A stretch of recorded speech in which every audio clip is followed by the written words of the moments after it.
السلام عليكم ورحمة الله وبركاته. حامدا ومصليا أما بعد، أعوذ بالله من الشيطان الرجيم. بسم الله الرحمن الرحيم. والذين جاهدوا فينا لنهدينهم سبلنا وإن الله لمع المحسنين. صدر محترم، حکم صاحبان، مشرقوں، مربی، اساتذہ کرام اور میرے عزیز ساتھیوں، آج کے اس سالانہ انجمن میں جس عنوان کے تحت میں نقشائی کروں گا وہ ہے تحریک آزادی میں علماء اہل حدیث کا کردار. محترم سامعین کرام، 1947 سے قبل مسلمانان ہند غلامی کے آہنی شکنجوں میں جکڑے ہوئے تھے، آہو فوغا کی صدائیں بلند کر رہے تھے. ہندوستان کا چپا چپا انگریزی اقتدار کے سامنے سرے نیاز ختم کر دیا تھا، لیکن اس خزاں وسیلہ چمن کی آبیاری و آب پاشی کے لیے مختلف رہنما، بالخصوص اہل حدیث رہنماؤں نے اپنا سارا دنیاوی اثاثہ قربان کر دیا اور جان و مال کی بازی لگا دی. سامعین کرام،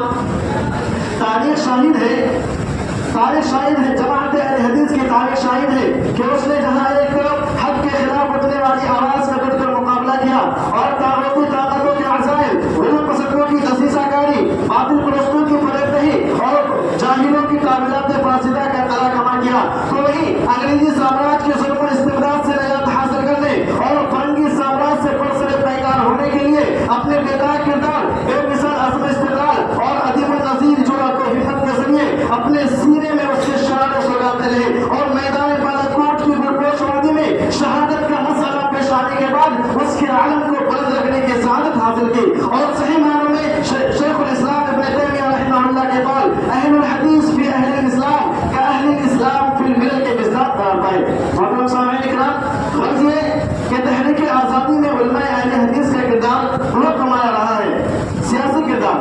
سیاسی اعتبار سے علماء اہل حدیث کا کردار بہت نمایاں رہا ہے. چنانچہ سلطنت مغلیہ کے کمزور ہوتے ہی ملک کا شیرہ سب بکھر گیا. ہندوستان قتل و غارت گری، بد نظمی اور بد امنی کا آماج گاہ بن گیا. انگریزوں نے حصول اقتدار، استحصال دولت اور اقتصادی برتری کے لیے نفرت انگیز انسانیت سوز مظاہر اٹھائے اور ظلم کی ہر شک پر تباہ آزمائی کر ڈالی. جب ان چیرہ دست ظالم و جابر کا ظلم و ستم اپنے شباب پر پہنچ گیا اور ہندوستان کے ہر گہوارہ میں تحمل و برداشت کی قوت باقی نہ رہی، تو تمام احباب وطن نے اپنے غلام ملک کو ناپاک عناصر سے آزاد کرانے اور کتاب انقلاب کے منتشر اولاد کو اکٹھا کرنے کے لیے ایڑی سے چوٹی تک کی بازی لگا دی. سب سے پہلے اس میدان میں شاہ ولی اللہ محدث دہلوی رحمہ اللہ نے قدم اٹھا کر صبح حیات کا آخر ولد پلٹ دیا اور فرنگی سامراج کو انسانیت کے لیے سردار قرار دے کر ان کا قلع کما کرنے کی تلقین کی. ابھی تحریک جاری ہی تھی کہ 1762 عیسوی میں آپ کے لوگ قبض سے رسولی سے پرواز کر گئے. پھر اس زمانے کے زیرو کم اور لیل و نہار کی گردش سے انگریزی اقتدار باطل کا پرچم درائے خیبر سے کنیا کماری تک اور ممبئی سے برما کے سوائے تک لہرانے لگا اور پورے ملک میں برطانیہ کا خود مختار شاہی نظام مسلط ہو گیا.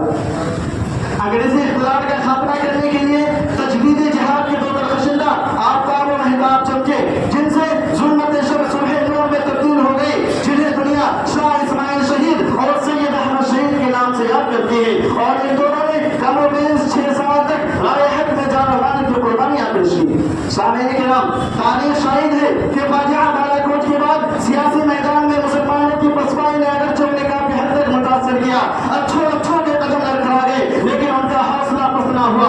اور سرزمین صادق پور کے جانثاران قبیلہ اسلام نے اپنے سینے میں جذبہ شہادت کی پھٹیاں دہکاتے ہوئے اس گرتے ہوئے آپ کو سنبھالا اور بلبلان ہند کو چمنستان ہند میں نالا زنجی کی بجائے نغمہ سرائی کا موقع فراہم کرنے کے لیے انہی کے ایک فرد مولانا ولایت علی نے اپنے چھوٹے بھائی عنایت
آبادی کے اسماء گرامی خصوصیت کے حامل ہیں، جنہوں نے ایسے ایسے جیالوں، جانبازوں، مجاہدوں اور سرفروشوں کی ٹولی تیار کی کہ عہد خیر القرآن کو چھوڑ کر چشم فلک نے اس قسم کے پاکباز جعفر جماعت آج تک لاگو کی۔ سامعین کرام،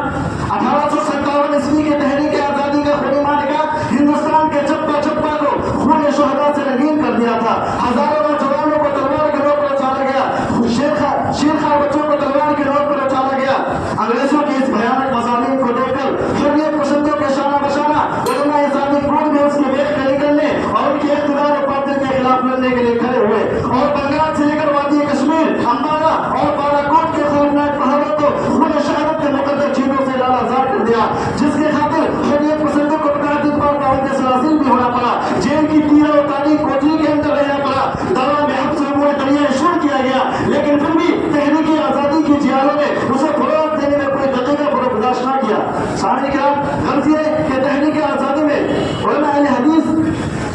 یہ علم مجاہدین رائے حق تھے، جنہوں نے ایک طرف بنگال سے لے کر بالاکوٹ، سمرقند، امبالہ، مدراس اور دریائے سندھ تک کی زمینیں کو اپنے دین کے خون سے لالا ازار کر دیا، تو دوسری طرف اپنے خارج شراب بین کے معجزہ نمائیوں، عادیوانہ دل آویزیوں، خطیبانہ صحت ترازیوں، عالمانہ وجاہتوں اور مجاہدانہ جلالتوں کے ذریعے مسلمانوں نے ہند کو تاب غفلت سے جھنڈولا، ان میں آزادی اور کا حاصلہ پیدا کیا، جس کی بنا پر انہوں نے تحریک آزادی کے طرف خیز نہروں میں انگریز اقتدار باطل کے خلاف 1907 تک جنگاری لگی، اور آخر میں فرنگی سامراج کو بڑھیا بستر باندھنے پر مجبور ہونا پڑا۔ آخر اللہ رب العالمین سے دعا کروں کہ اللہ رب العالمین ہمیں اپنے فضل و کرم سے ان سرفروش مجاہدین کا ذوق و شوق پیدا کریں اور اپنے راہ میں جان و مال کی قربانیاں پیش کرنے کا حوصلہ عطا کریں، آمین۔ وآخر دعوانا الحمد للہ رب العالمین۔ السلام علیکم۔